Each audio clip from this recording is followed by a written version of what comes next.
chapter 26. The Ziphites went to Saul at Gibeah and said, "Is not David hiding on the hill of Hachilah, which faces Jeshimon?"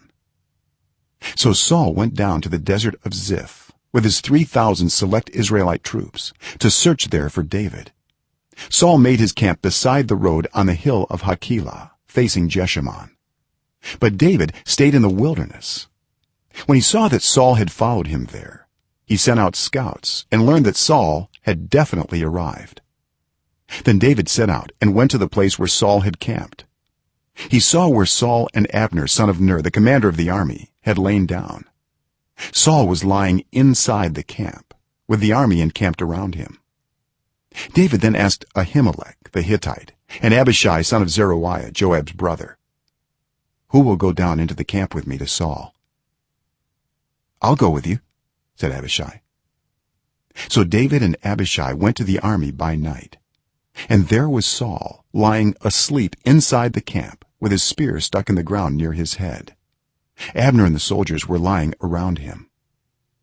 Abishai said to David, "Today God has delivered your enemy into your hands. Now let me pin him to the ground with one thrust of the spear. I won't strike him twice." But David said to Abishai, "Don't destroy him.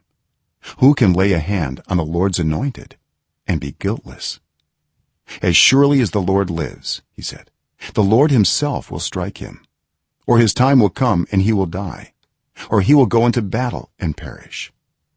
But the Lord forbid that I should lay a hand on the Lord's anointed. Now get the spear and water jug that are near his head, and let's go." So David took the spear and water jug near Saul's head, and they left. No one saw or knew about it, nor did anyone wake up. They were all sleeping, because the Lord had put them into a deep sleep. Then David crossed over to the other side and stood on top of the hill some distance away. There was a wide space between them. He called out to the army and to Abner son of Ner, "Aren't you going to answer me, Abner?"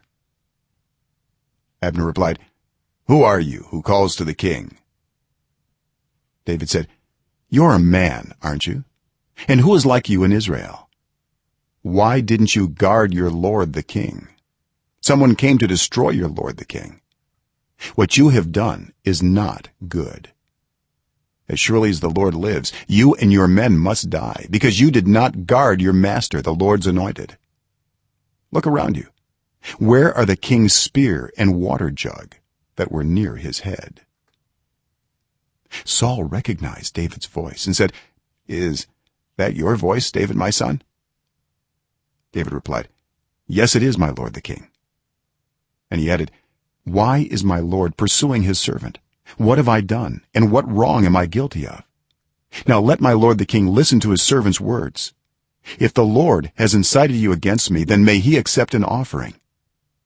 If however people have done it, may they be cursed before the Lord. They have driven me today from my share in the Lord's inheritance and have said, 'Go serve other gods.' Now do not let my blood fall to the ground far from the presence of the Lord. The king of Israel has come out to look for a flea, as one hunts a partridge in the mountains." Then Saul said, "I have sinned. Come back, David, my son. Because you considered my life precious today, I will not try to harm you again. Surely I have acted like a fool and have been terribly wrong." "Here's the king's spear," David answered. "Let one of your young men come over and get it. The Lord rewards everyone for their righteousness and faithfulness. The Lord delivered you into my hands today, but I would not lay a hand on the Lord's anointed. As surely as I valued your life today, so may the Lord value my life and deliver me from all trouble." Then Saul said to David, "May you be blessed, David, my son. You will do great things and surely triumph." So David went on his way, and Saul returned home.